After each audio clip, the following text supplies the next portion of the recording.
Today, we're going to talk about why your GPT prompts often fail the intended task that you have for them. The simple answer is it's probably because you're not measuring anything. Today, we're going to talk about how testing works, why you should test, why benchmarks don't really help you that much, and some examples of how you can create a test suite that works for you and your actual use case. So here's an example of a test case that you could put together for a project example. This is a kind of ranking.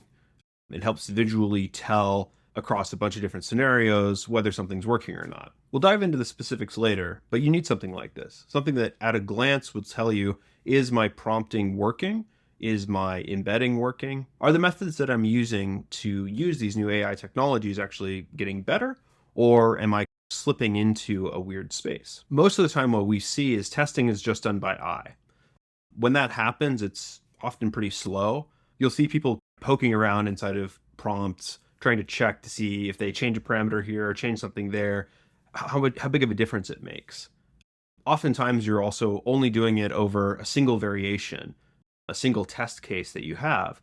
And if you're not testing for multiple variations, you may be tuning yourself or tuning your prompt toward one specific example, rather than taking in a full set of examples that may give you a better picture of what's really out there.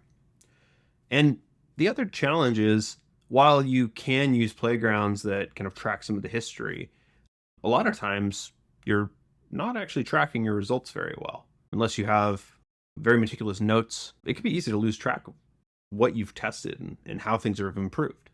You may have improved something and lost it over time, and you're not really sure when that happened or why. The other challenge is that the leaderboards that exist on Hugging Face and these other websites don't really give you specific examples of what any of these models do or how they're better in any of these cases. You may switch to a different testing model that is ranked higher just to find that the results that you get are worse.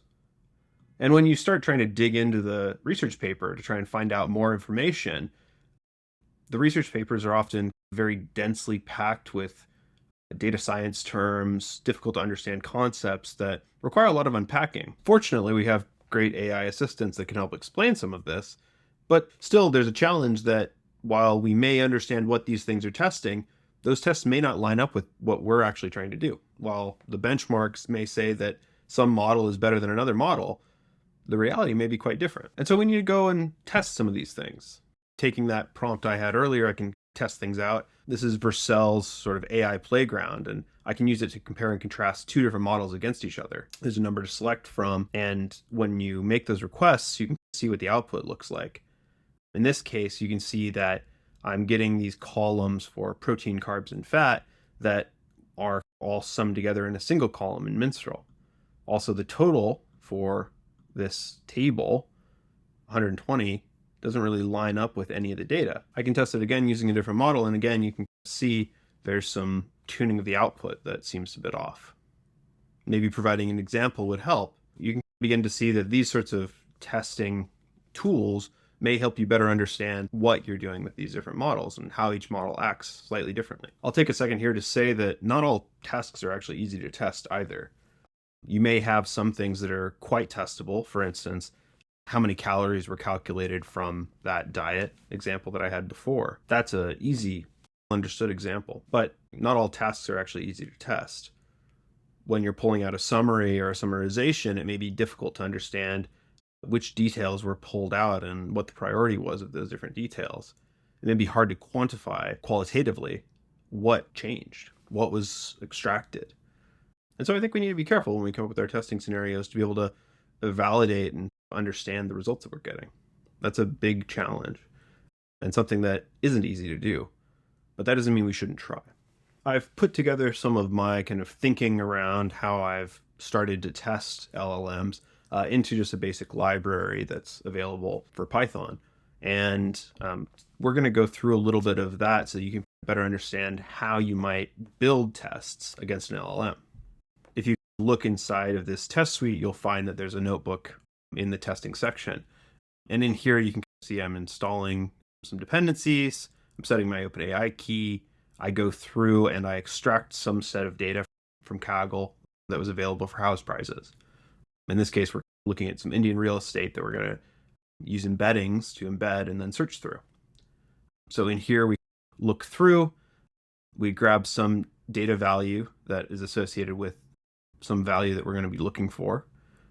So in this case, it's this 248 among the documents here, and I've got the document here to be described. And so then we grab a bunch of the values, drop them in, pull them into documents inside of LangChain, and that helps give us some properties that we're going to be working with. Then for this series of tests, I'm going to be testing using a FICE vector store, and I'm going to be testing that against a number of different embedding models. So I've got one of the deep set MPNet base models, I've got a BGE base model, and then I've got OpenAI. So we're going to load all those up, load them into our FICE data stores, and then we're going to define a few helper functions that are going to help us for a number of different things. And then this is the main section where I'm actually running the tests. So I go through, I define the different embedding indexes that I have. And I have a search function, a find function, and a post processor that I'll use for those. And then I run through my test cases. So I have a control case that just is used as a control. Then I have an exact match for some values within the listing. I have a partial match where I've changed a few words. I have a match where I use none of the same words that were in the original listing, but yet say the same thing. I have a location lookup. I have a negative where I don't want certain things to be included in the listing, and I want that listing to show up because I've said that it doesn't have something. And then I've got a lookup based on price and bedroom availability in the unit. So it runs these tests, plots the results, and you can see the results drop out here. And in these results, what I've been able to see is that I can actually see that there's another model besides OpenAI that seems to be working pretty well for me as I kind of test through this. And I can evaluate that. This top value is the calculated distance from the embedding for the property. And then this is the placement on the result set. So when it came back from the vector search, this was the value that it came back at. So you can see for the exact match, we got the distance is fairly small, and it was like the first result returned.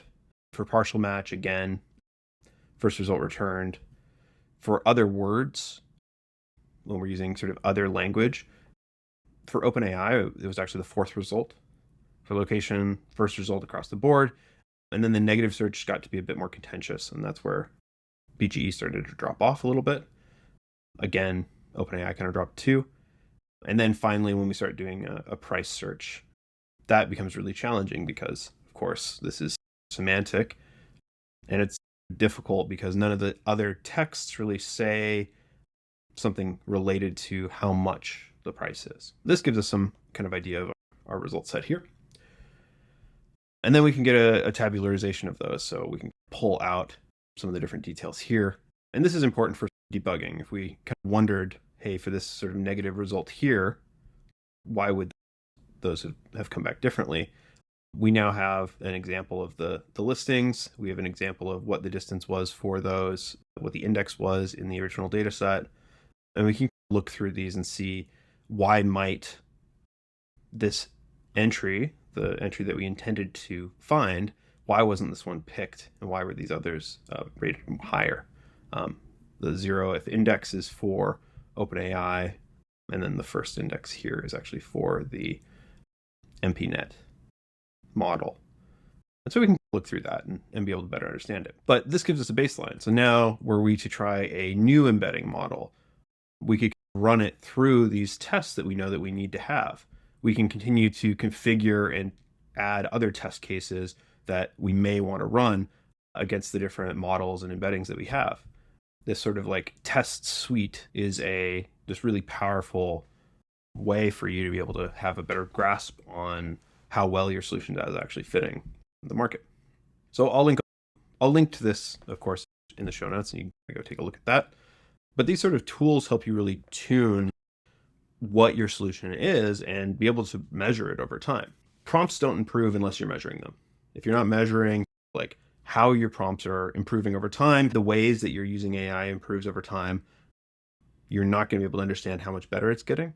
And you may be surprised by the results if you start measuring it. Personalized tests are often way better than benchmarks because they actually represent what you're trying to do. There isn't a benchmark that talks about Indian real estate. It may not come up, but there may be a lot of tests more around reviews, or there may be tests that are more around Reddit posts. So that may be something that you have more availability to. If you're doing something with those, one of these tests may work, but you're going to need to do some digging, and even you may want to personalize. And then once these tests are in place, start iterating, start playing with it, pull in different models, different embeddings, try and see, why is this approach working, and does it work more consistently across different models? Once you have these test suites in place, you can compare, build entire kind of matrices to be able to understand how much better are we getting at this. And by measuring all of this, you're going to see dramatic improvement in how much your AI solutions improve. Thanks for tuning in again today. If you enjoyed this, please subscribe, and please follow us at our publication, Stable Discussion. There we'll also talk more about AI. There we also have our podcast on AI, where we discuss the kind of current events of AI through the lens of 10 years of building customer experiences for some of the biggest companies in the world. Thank you so much. Have a great rest of your day.